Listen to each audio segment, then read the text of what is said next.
খরগোশ চুরি করার জন্য ছেলেটি বাজারের দিকে দৌড়াচ্ছে। বাজারে সে দেখলো এক দোকানি ঝুড়ি ভর্তি খরগোশের বাচ্চা বিক্রি করছে। ছেলেটার মনটা কেঁপে উঠল। সে আর সহ্য করতে পারল না। চুপি চুপি একটি খরগোশের বাচ্চাকে কোলে তুলে নিল।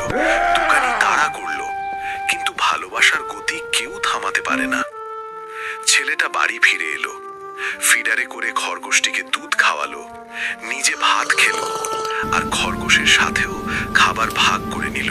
দিন যেতে লাগলো, ভালোবাসায় খরগোশটি বড় হয়ে উঠল। তারা খেললো, দৌড়ালো, হাসিতে ভরে উঠল চারপাশ। একদিন সেই বড় খরগোশের পিঠে চড়ে ছেলেটা আবার বাজারে গেল, আর তখন ঘটল এক বিস্ময়।